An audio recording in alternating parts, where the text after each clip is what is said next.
Hi, welcome to Meditating the Word. Whether you're just joining us or if you've been here since day one, I'm so glad you're here. We're reading the entire Bible this year, following the blueletterbible.com reading plan. If you'd like to download a copy, you'll find a link in the notes. As always, I'm reading from the World English Bible, but you can follow along in your favorite translation.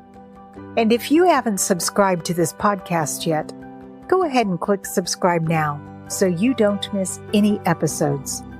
This is Day 77. Today, we're reading Deuteronomy 21 through 23. The fifth book of Moses, commonly called Deuteronomy, chapters 21 through 23.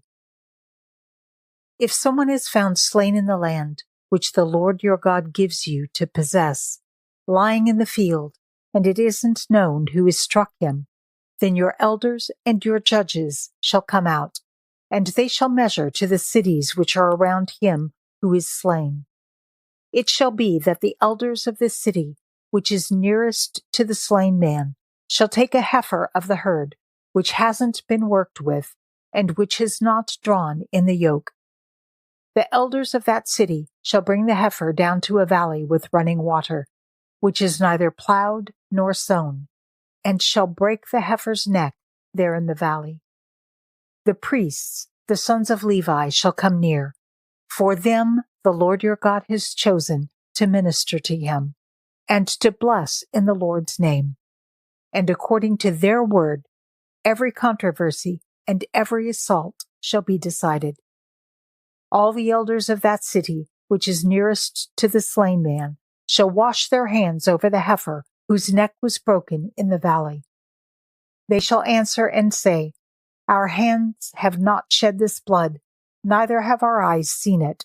Forgive, O Lord, your people Israel, whom you have redeemed, and don't allow innocent blood among your people Israel. The blood shall be forgiven them. So you shall put away the innocent blood from among you, when you shall do that which is right in the Lord's eyes. When you go out to battle against your enemies, the Lord your God delivers them into your hands, and you carry them away captive, and see among the captives a beautiful woman, and you are attracted to her, and desire to take her as your wife.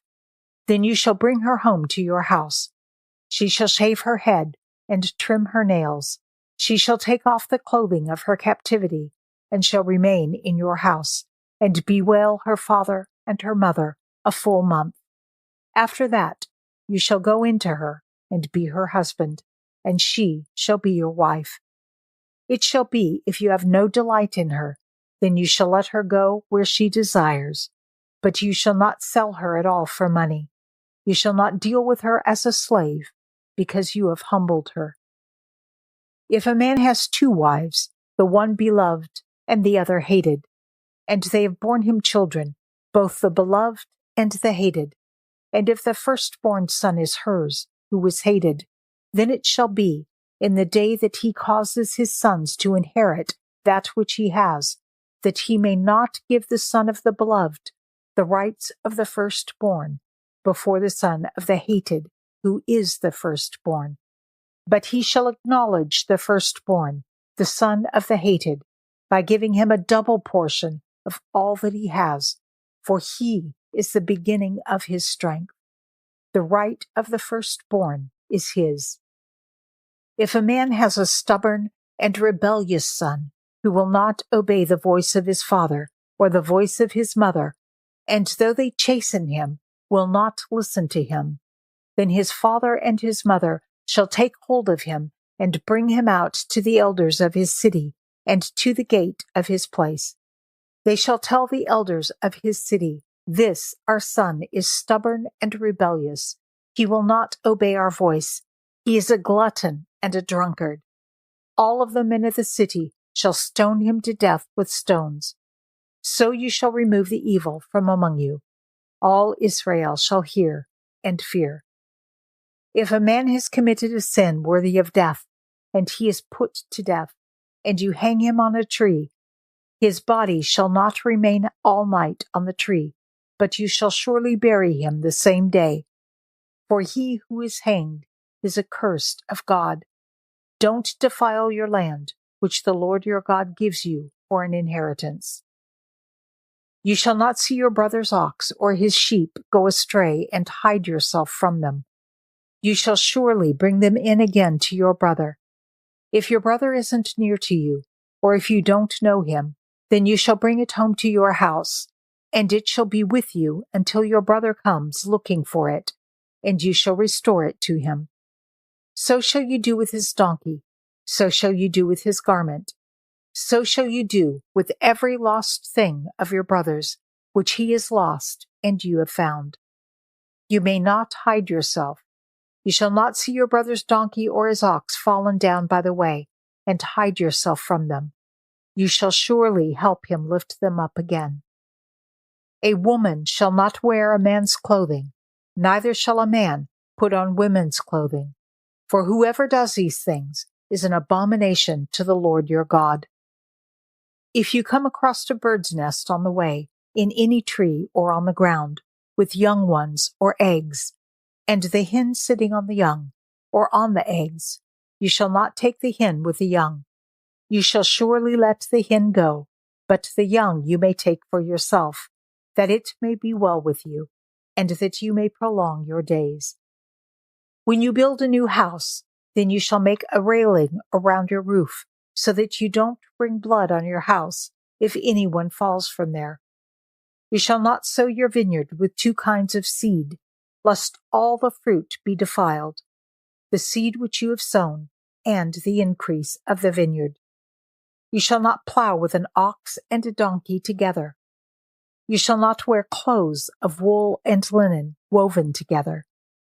You shall make yourselves fringes on the four corners of your cloak with which you cover yourself.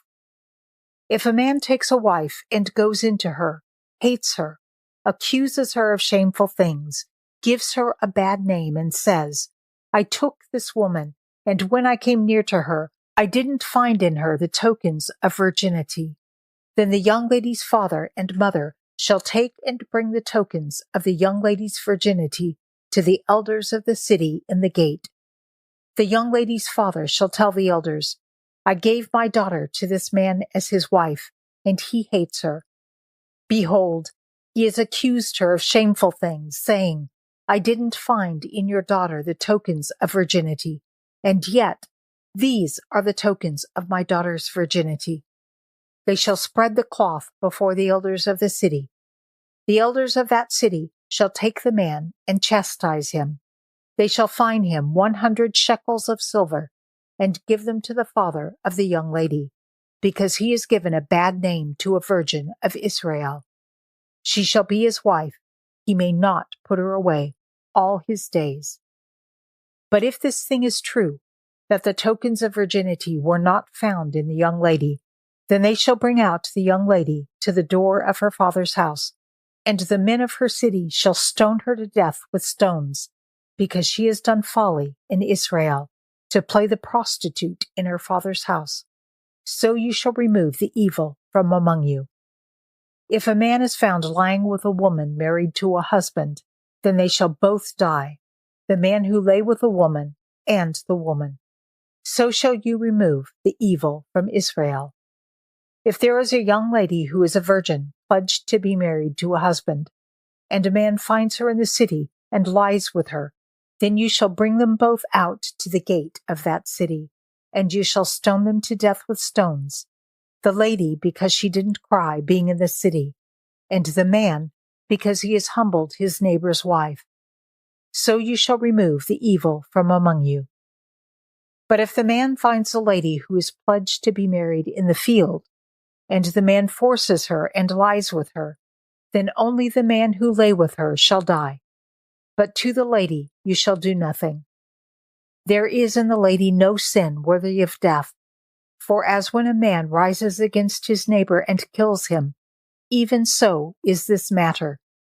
For he found her in the field, the pledged to be married lady cried, and there was no one to save her.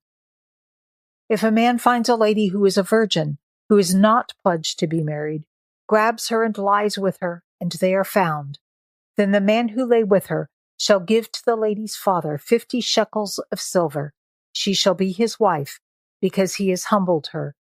He may not put her away all his days. A man shall not take his father's wife, and shall not uncover his father's skirt. He who is emasculated by crushing or cutting shall not enter into the Lord's assembly. A person born of a forbidden union shall not enter into the Lord's assembly.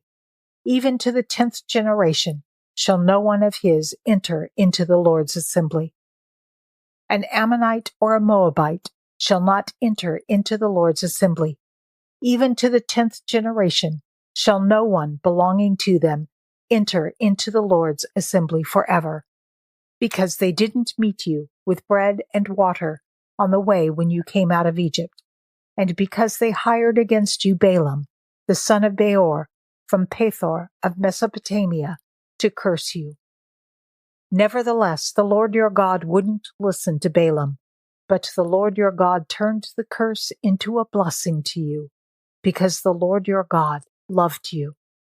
You shall not seek their peace, nor their prosperity, all your days forever. You shall not abhor an Edomite, for he is your brother.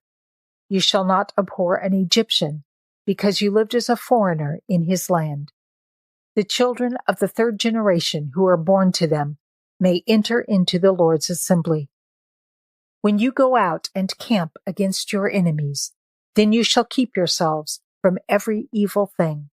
If there is among you any man who is not clean by reason of that which happens to him by night, then shall he go outside of the camp. He shall not come within the camp, but it shall be when evening comes, he shall bathe himself in water.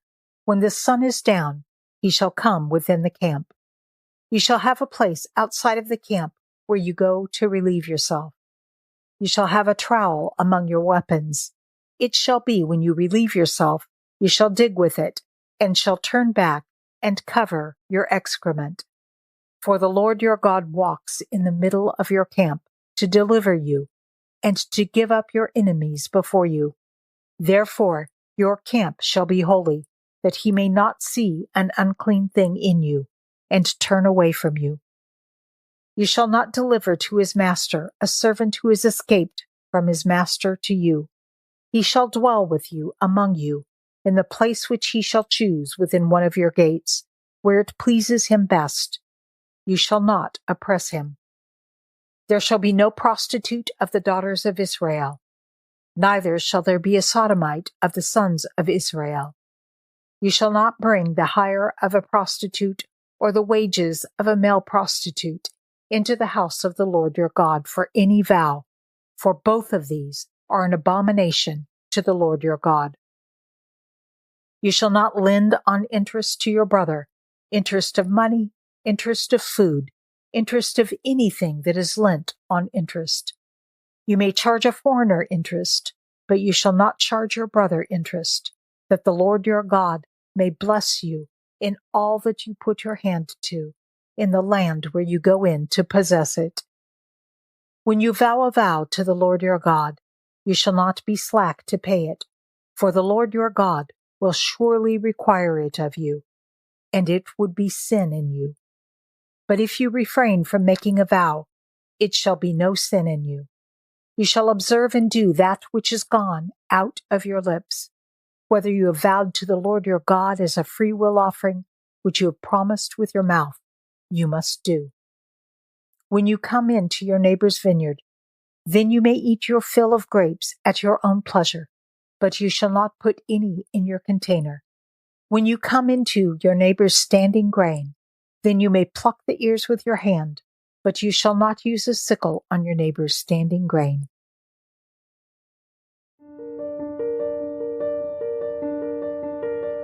Father God, again we see your fairness and your faithfulness. You don't tolerate favoritism, but expect us to treat each other with respect. You established marriage, and it's sacred, not to be entered into lightly, and not to be dissolved on a whim. You ask us to look out for each other, and not to turn away or try to avoid an opportunity to lend a helping hand. And you expect us to keep our word, just as your word is forever settled in heaven. Your laws are just because they're based in love and respect. Help us to love each other as you have loved us. Amen. Did you know we're on Facebook? You can join our community and share your thoughts there about the day's reading. You'll find a link in the notes. If you've never read the Bible all the way through before, congratulations. You're making great progress. Why not help spread the word and invite a friend to join you? And if you could take just a moment to rate and review the podcast, it will also help others to find it. I want to thank you for joining me on this journey. I can't wait to see you tomorrow. Please know I'm praying for you as we journey together.